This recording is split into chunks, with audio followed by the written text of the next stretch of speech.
Welcome to Constitutionalist Politics Podcast, aka CTP. I am your host, Joseph M. Leonard, and that's Lenard. CTP is your no muss, no fuss, just me, you, and an occasional guest type podcast. Really appreciate you tuning in. As Graham Norton would say, let's get on with the show! Hello, everyone. Welcome to Books Authors Weeks, October of 2025. I had Health Weeks in February of 2025. I had a Music Weeks, 3 of those in the month of March 2025. So here we are, October. I have a lot of fellow authors I have the chance to have discussions with. So Books Authors Weeks, October 25. Without further ado, let's head into a discussion with a fellow author. Hello, everyone. Welcome to another Constitutionalist podcast. Joining me today will be Evan Turk. He's coming on as part of Books Authors Weeks. He is an author of an asset protection book,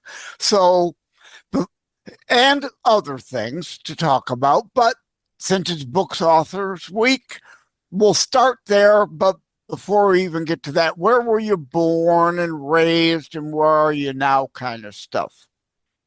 Of course. I was born in North Jersey, a suburb of New York City, a town called Rockaway. It's about 40 miles west of Manhattan. People generally know that name following 9/11, the connection with Rockaway there. So That's Rockaway, New York, though. That's in Brooklyn. This is Rockaway, New Jersey. Completely different. I just learned something. Yes. So all those songs by the Ramones, like Rockaway Beach and Rockaway, there's a couple of them. They're all talking about New York, not New Jersey. Okay. Rockaway was like it started out as like a weekend town where they had these like small houses around a man-made lake where people would vacation. And then as commuting got easier or people were willing to commute longer, it became a relation. So you had mountains, you had hills, you had a little of everything. Plus, you had the great city of New York within an hour. And then I moved down to Boca Raton, Florida in around 2003, 2004.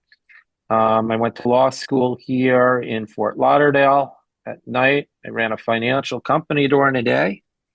And then I became a lawyer, and I'm admitted to practice law in Florida and in New Jersey.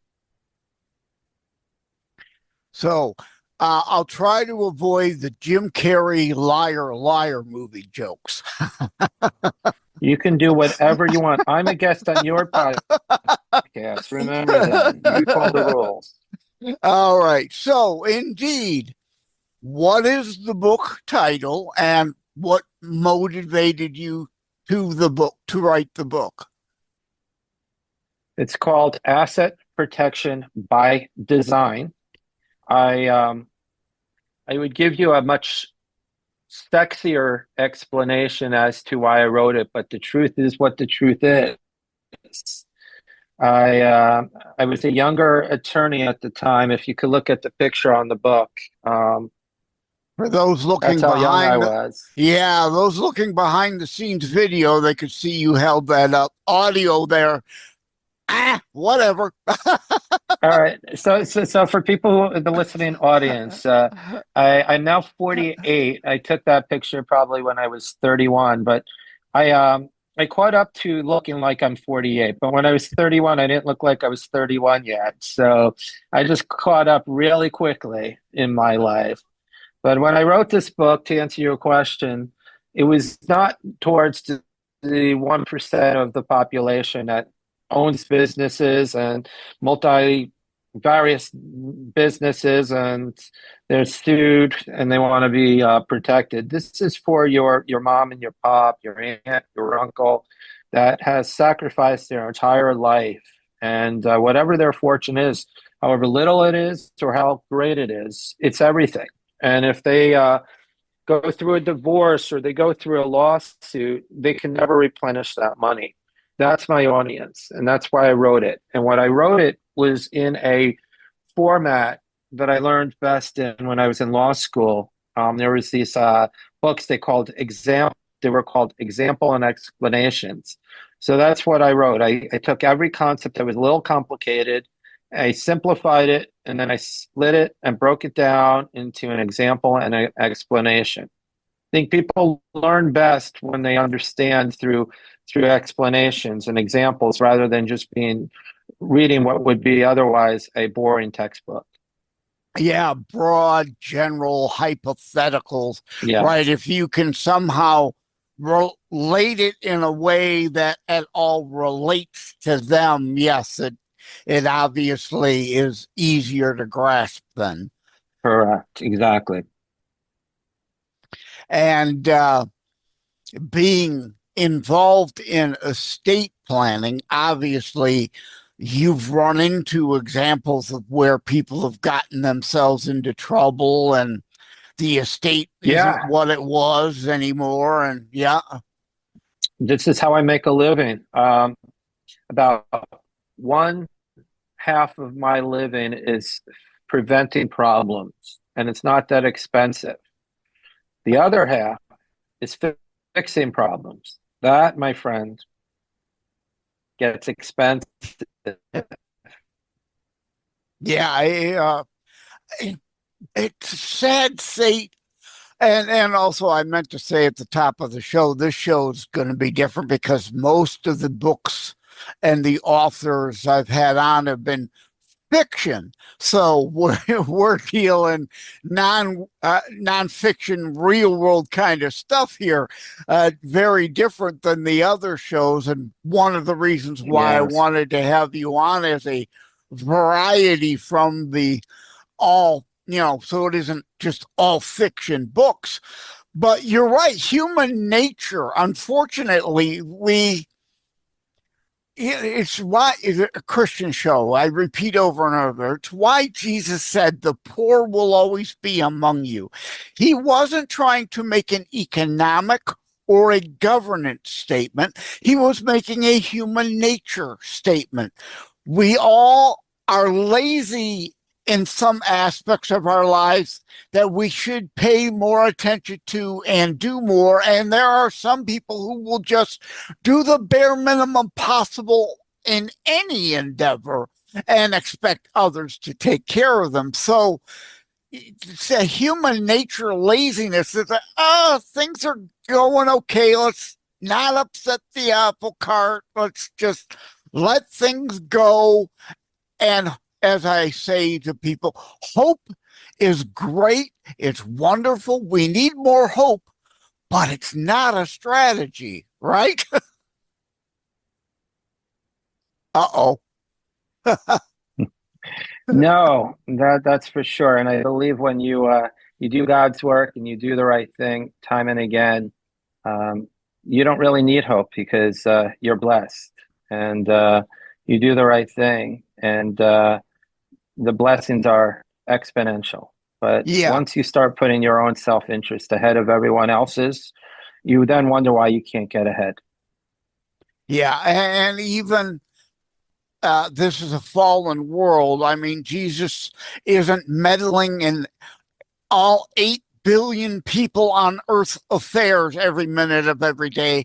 Bad things happen to good people at times. And as we were saying, indeed, if you're not on top of things, you wait for it to go bad, it's exponentially more problematic to deal with once it's gone bad. Yeah, absolutely.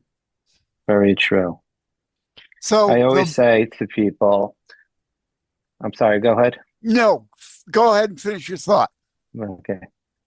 I always say to people, the one thing you could expect in life once a quarter, so every 3 months, is something you didn't expect to happen that was a lot worse than you could have anticipated.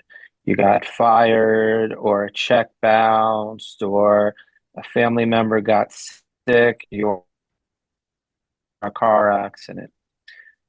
But if you could understand it from a perspective that there's going to be four of those things every single year, and two or three maybe within a week, but on average, about four times, if you had a checklist, you show, okay, got into a car accident, was expecting that.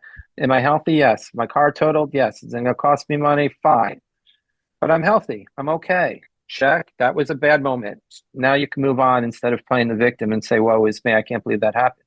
The one thing that surprises me is that we are shocked that mistakes, accidents, problems do not happen.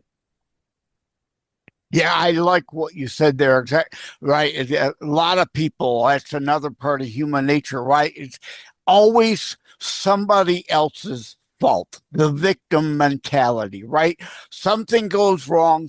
It Yeah. wasn't them. It couldn't have been them. It's always got to be somebody else's fault. And as a lawyer, although, right, Mhm. like a civil attorney, they're full of people always constantly wanting to blame somebody else for something they may have had a part in why it went wrong, but I gotta sue somebody else. It's a Mhm. matter of perspective, is what you were alluding to, right? The Mhm. expectation, as I said, bad things happen to good people. It's and you've got to anticipate that at some point, some things aren't always going to go your way. And have that perspective of understanding when it does happen, as you said, then look at the other blessings you have rather than solely dwelling on the one negative thing there. Absolutely. 100%. So the book, a chapter, how to get into the nitty gritty, I don't know if you want to share a couple chapter titles or what, but how did you Yeah. develop and break down and deliver so that people will make sense of what you're trying to educate them on? It's funny because I kept this book as simple as possible. So the first chapter is the basics of estate planning. So that's just the basics, everything you need to know. And then you hear estate taxes and gift taxes. That's chapter two. So that you don't need to read the entire book. If you want to learn about veterans benefits, you want to really learn about Medicaid, there's chapters for it. Asset protection for divorce, there's a chapter in here that lets you know how to prepare for it or what questions to ask. So I had a meeting today, but this is a meeting I have every day. Is people think that they know, what they need, meaning I got this covered. I know that I have my estate in order. I know that my wealth is protected. I will assure you that within 5 minutes, I could find gaping holes in that strategy. And this book is there to understand what I do for my audience, but it doesn't replace me. And what I realize is when you summarize a complicated subject in a way that you could understand it or explain it to a child, then you're making a difference. But if you're just writing to yourself and assuming everybody's going to be as interested on this subject as you are, you have a horrible book. This book is not meant for people to read on a Saturday night and be riveted. It's meant for somebody who really wants to make sure that they understand what's going on. Perfect example. Often my mom is getting sick. I know I'm the beneficiary. My dad's passed. But what happens if she needs to go into a nursing home? Or Susie Orman said, put everything in your name and your spouse's name. What happens if you're for asset protection? What happens if your spouse decides the second you do that, that she no longer wants to be with you? You just gave half of I everything. I know a story like that. Yes. Exactly. And it never happens to the person that, like you always say, look to your left, look to your right. One of you may have cancer, but you never look in the mirror. So you have to realize that statistically speaking, these issues are going to occur in your life. You may miss a bad accident, but you may get cancer. You may miss heart disease, but you may get sued. One of these things, inevitably, it's going to happen to you. So, not to be the bearer of bad news, but the best defense is a good offense, to be prepared and not to have to get an advanced degree or pay an attorney an excessive amount, because that's the other thing is, what are you paying an attorney for? You should know the value statement. A lot of it, that doesn't mean you're being billed correctly. It just means that this is how quick or how long it took your attorney to get your needs handled. If I can do your work because I automated the system in a fraction of my competitor and my work product is much better, why is my competitor charging 3 times as much because he or she is being less competent, less productive than me? I never agreed on working based on a clock. Okay. Yeah. And yeah. So, yeah, what I'm gathering and understanding here is like the book you said, yeah, it's certainly not a light read that you casually do. It's kind of an education tool, a research tool. People may need part of it, but not another. But I would like to urge, as you said, it's best to be prepared, whether you think you need a section of the book or not immediately, to at least peruse every chapter and section, to have at least an inkling and understanding. If it does creep up overnight in unanticipated, you have a basis of understanding to start with, at least, rather than being completely clueless. And then, of course, if they need more detailing, they can go back to the book in that chapter and dig deeper. Make sense? Absolutely. And also, instead of me just telling you, you should create a trust because it will avoid probate. It's much better to say, I'm working on a case since this morning that the mother created the trust. She sold her real estate, was buying a new house, didn't have the trust at the closing, so she figured since she has no mortgage, she'll just do it after the closing. And she just got into a car accident, is no longer living. So we have to handle the probate, unfortunately. Oh, So people do this all the time. And that cost, that mistake, even with most basic reasonable attorney fees, time and everything else, it's at least a $20,000 mistake. That's not my legal fees. That's just all the other issues. Little things. So if you read my book, you would have saw that right here. Like, closing on a house, what do you need to do? So it's not meant to read from cover to cover. You could read this chapter pertaining to your needs to the next chapter when it pertains to your needs. As long as you have the table of contents, here's the book. As long as you have the contents here, you're fine. Estate planning, age-related needs, creditors, divorce, alternative planning, alternative investments, private insurance, and captive insurance. Over the years, those were the 7 subjects, 8 subjects that I constantly got asked on. So rather than showing the world how smart I am, I just became smart by showing the world how easy this topic could be understood by getting rid of the extra fluff yeah, and the I'm detail. sure. I don't have to write this. Yeah. I'm sure a lot of other lawyers don't like you very much because you have tried to simplify some things, and they like things complicated. They make a lot of money at it that way. Yeah. Yeah. The more you complicate, the more you build, the more you make.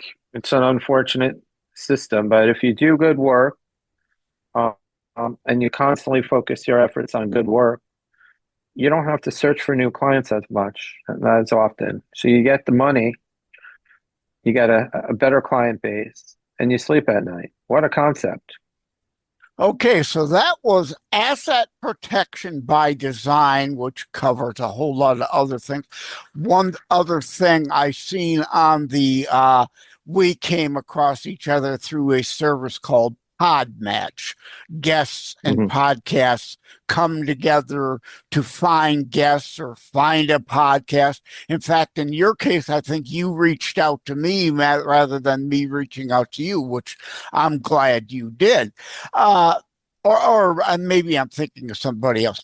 I don't. Yeah, it all gets scrambled at times, right? Yeah, no, But my office likes to schedule like one or two podcasts a week. So they probably reached out, someone from my office reached out to you. And I'm blessed because magically shows up on my computer, so on my calendar. But I was told ahead of time that you better do an extra good job on this one. He seems extremely nice, and well, I actually understand the importance and value of communication. I've communicated with them several times via Podmatch right. versus some other guests who their profile says usually responds within 4 weeks. Like, no, not interested, pass. Right? If you can't Mhm. communicate there, you're probably not going to be able to communicate very well during the show. If you're not able or willing to stay on top of things like the services with you and passing information back and forth. But anyway, that's off the beaten path.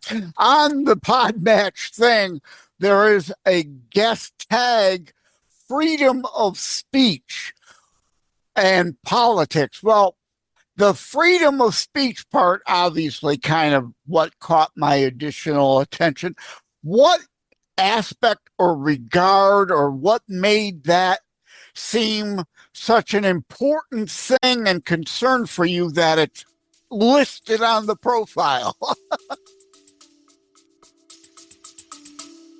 Stay with us. We'll be right back. Every life is a story. Some just end too soon. Ryan's life unfolds through words on paper, dreams of youth, love discovered, and the challenges of growing up. He found purpose in love, joy in family, and meaning in every small moment. But even the strongest hearts can break, and sometimes life takes unexpected turns. Through laughter and loss, Ryan leaves behind something greater than memories, a lasting legacy. A short story, A Lasting Legacy, by Joseph M. Leonard. A moving reflection on life, love, and the stories we leave behind. Available on Amazon in ebook, paperback, and hardcover editions. By Joseph M. Leonard.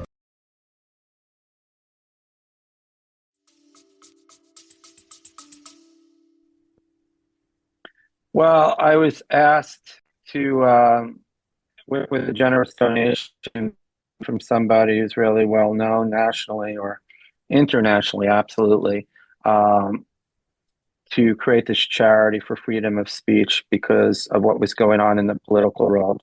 I don't know about your podcast if you want me to go political. I don't want to, It used to be called constitutionalist politics. I took politics out because the Constitution, as part of constitutionalist, automatically implies politics. So yes, by all means, I've had communists on the show.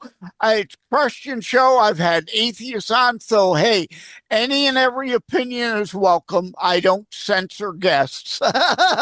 So, and I see this is leading up to, right, founder of a movement, the American Rights Alliance. That's what we're talking about here. Sure. Yes, yes. So we are First Amendment focused 501c3 national, that we take on cases that are affecting all of America. And we try to be focusing not on a political ideology, but more on a moral one. And we believe that a fundamental right of a society is the freedom to speak your mind. That differs from a freedom to offend others, because if you do not offend others, you do not have the freedom yourself speaking your truth, because you have to speak into the confines of someone else's Pathetical ways that they corruptness. are Yeah. offended. Some Yeah. people, especially in, yes, and especially Political in society correctness. now where we're getting to become, it's political correctness is the end of a society, because when you can't speak the truth because the other person, who may not have a truth, but it's their, they call it now their truth. There is not their truth. Delusion. There's not Yeah, your truth. There's just the truth. there's And when you can't reality speak and then the there's truth, delusion. Yes. yes. And you know what it's like? It's like the kid who pushes the little kid that keeps pushing the big kid, and the big kid says, "You know, you're a little kid. I'm not going to touch you." And after a dozen times, the kid thinks he's invincible, and he just embarrasses the big kid. And then what happens? The big kid one day decides to show that he is not going to take it anymore, right? We live in a society like that, and we don't understand why people like Charlie Kirk just got assassinated. It's because we allow over time to happen. And that free speech is anything that is anti-Judeo-Christian values. And when you hear someone like Charlie Kirk getting assassinated, well, he was sexist, he was biased, he was this, he was that. No, he was a devout Christian. Give an example, and an I've example met is him. always right. I've You met him. don't support Yeah. gay marriage. Well, I support civil unions.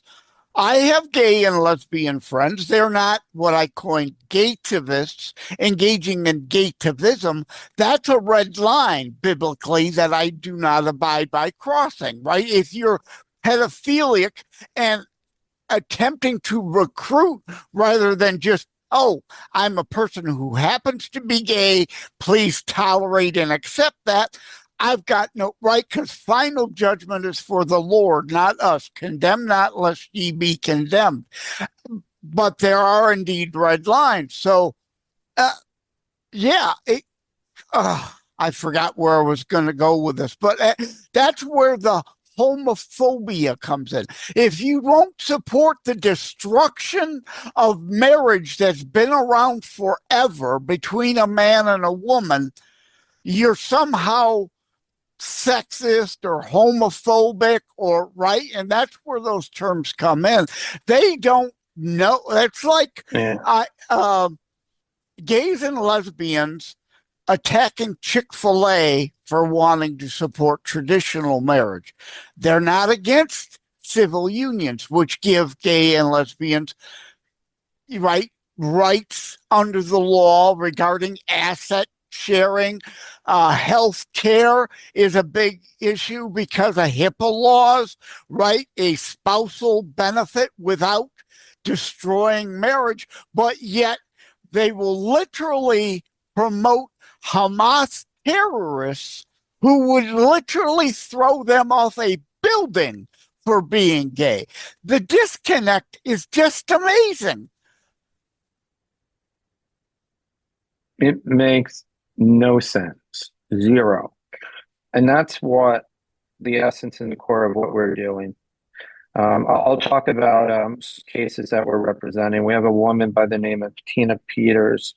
I don't know if you're familiar with her case, but she was charge of elections in the state of Colorado. And after the 2020 election, they basically, or the state of Colorado insisted that they updated their Dominion machines, which would have erased all of the voting data.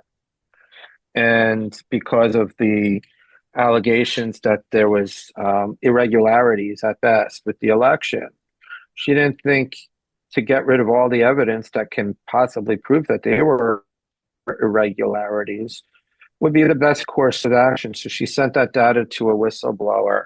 And for that, for following the federal law, because if she didn't, she would have broke the federal law. The state was compelling her to break the federal law. And what did she get? She got 7 or 8 years in jail. She's in jail right now. We're trying to get her out through a presidential pardon or some other At legal. least a commutation of the sentence to let her out. It's just 70. I think she's 76 years old now, 76, and she's spending the later years of her life in a horrific situation. It's not like she's in a male institution where they separate it by low level, medium level, high level. There's not as many prisons for females, so she's stuck there with murderers and all questionable figures of society, all there within the same household. For what? For exercising her freedom of speech and for not wanting to look the other way when others would because it's easier. Rather than to promote these people being heroes, they're villainized and demonized. And just to give you perspective, the person who tried to assassinate Justice Kavanaugh, they're seeking the same amount of time as this patriot. So you could try to kill a U.S. Supreme Court justice and get the same amount of years than trying to protect data that can show irregularities on a federal election, that can expose corruption. Yeah. Now that's why I wake up every morning doing this. I'm glad we ferreted this out. We have another case. Yeah. I'm glad we ferreted this out. I want to wrap it up because I try to keep my shows shorter. So hopefully, I call it today's Twitter attention span or TikTok extension. Yeah, I agree. Right? Everybody wants short. Yeah. So I'm glad we ferreted it out, though, because I see, defending civil liberties, and a lot of time that's code word for protecting the bad guys. So I'm glad we cleared it up that you're on the side of the good guys here, like the ACLJ, as opposed to the ACLU, which has become nothing more than just a leftist arm of the DNC. Is there a website where people can reach out, find out more about the book, reach out to you, whatnot? Yeah, so for the book, it's turklawgroup.com. That's my website. TURK lawgroup.com. That's how you find me. To look on the cases we're working with the charity, it's the AmericanRightsAlliance.org. The AmericanRightsAlliance.org. Please look at if you agree on the help. We could always use fundraising and nice generous donations because or as much as you can give, because at the end of the day, there's 3 things in life that's guaranteed. There's really 4 things in life that's guaranteed. And you know what that 4th thing is? Lawyers will never be anything but expensive. So when we have to fight for civil rights, I, as a lawyer, can't do it myself. I need a whole army of legal minds, the best of the best throughout the nation. Especially if something's going to potentially go to SCOTUS, like ACLJ. ACLJ has been involved with teams, several cases that have gone to SCOTUS. Yeah, because we just filed an amicus brief to the Supreme Court over the weekend. And that's another example of a case that we're just allowing, as a friend of the court, case law and rational thinking that amazing legal minds brought to our attention that was missing in certain cases. And those bonds, they're not inexpensive. They're costly, but And money that's can be another, made. Freedom. yeah, that's another case that can be found under AmericanRightsAlliance.org. Correct. Yeah, we have Okay. plenty of cases. We're just not short of cases. We're just short of funding because each case could cost us in excess of $100,000. And the other side, often you're fighting, has access to taxpayer stolen monies. They have endless supply. They don't care how much they spend, they waste. And they purposefully, like with all the Trump lawfare, it's meant to cost our side, our personal funds money. They want to bleed you dry as part of the process and hope you'll go away or hope you'll knuckle under. Yes? That is the process. That is the playbook. And we try to look at their playbook and defeat their playbook. And the only way we can do that is with, and this is why I do these podcasts, with an audience that understands, that supports, that promotes the values that we have as an American country, as a Judeo-Christian principled country that has a higher authority than our own personal emotions and feelings. And I have two young children that I was born during the 80s. I tell this every single day. I make this statement. I was born into the Ronald Reagan world, looking at him and looking at America, looking at Rocky IV and Russia as our enemy.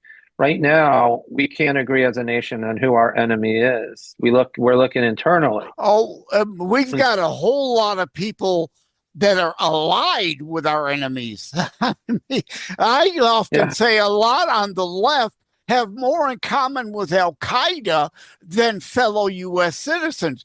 Right? They try to call us theocratic, but they have more in common with the Taliban wanting to impose their immorality as opposed to Taliban's supposed morality upon. They are dictatorial by nature and psychological projection. They try to call everybody else a Nazi, though they want more government dictates, more government regulations, more laws, more intrusions on our lives. Anyway, that's a good place to end it. Thank you, Evan Turk, for coming on. I appreciate you stopping by. Thank you. I appreciate your time, and thank you for allowing me to spread my knowledge to your audience. I greatly appreciate that. Thank you. For tuning in to books. There will be several different books, authors, several different authors, books, authors, weeks for October of 2025. And remember, you can check out my books at josephmleonard.us/shop. And again, Joseph M. Leonard, it looks French. It's not Leonard, it's Leonard without an O, and I have to put the middle initial in there because there is a Joseph Leonard who is also a Christian author out of South Carolina, so I have to make that distinction. And going in line with books, authors weeks, I've joked as guests on other shows, I am not he is not me, and neither of us will be confused for Shakespeare. And frankly, most writers out there are not going to be confused for Shakespeare. They're not trying to be. There might be a few that, looking for that Renaissance era feel, but hey, it's a new millennia, people. Right? This is the here and now. It isn't Shakespearean Renaissance area. If you're looking for Shakespeare, reread Shakespeare. Take care. God bless. Love you all. Like, and subscribe to Constitutionalist Politics Podcast and share episodes. We need your help. Thank you for having tuned in for Constitutionalist Politics Show. If you haven't already, please check out my primary internationally available book, Terror Strikes, coming soon to a city near you. Available anywhere books are sold. All substance, no fluff, just straight to key discussion points. A show that looks at a variety of topics, mostly politics, through a Christian U.S. constitutionalist lens. So again, thank you from the bottom of my heart. Take care. God bless. Wham Radio, 1600 AM and 92.7 FM is your conservative flamethrower. Weekdays, Steve Gruber starts things off at 6 a.m. Gruber gives his perspective on the issues of the day. At 9 a.m., Glenn Beck blazes the airwaves with his nationally syndicated program. From noon to 3, it's Dennis Prager. At 3 o'clock, it's Wham's own Thayrone X. On the Edge, Thayrone tells it exactly as he sees it. At 6, it's The Dana Show, your conservative alternative. At 8, don't miss Joe Pags. Weekends are filled with conservative talk as well. Fingers Malloy, Thomas LeDuc, The Abolitionists Roundtable, A Moment of Clarity with Pastor Rick, Your American Heritage with Ed Bondarenka, Dave Janda's Operation Freedom, and Dick Kupke's Trigger Talk. You can even get links to Wham podcasts from Dave, Dick, and of course Thayrone, all from their pages on our website, whamradio.com. Keep it locked on Wham Radio, 1600 AM and 92.7 FM in southeastern Michigan, and whamradio.com anywhere in the world.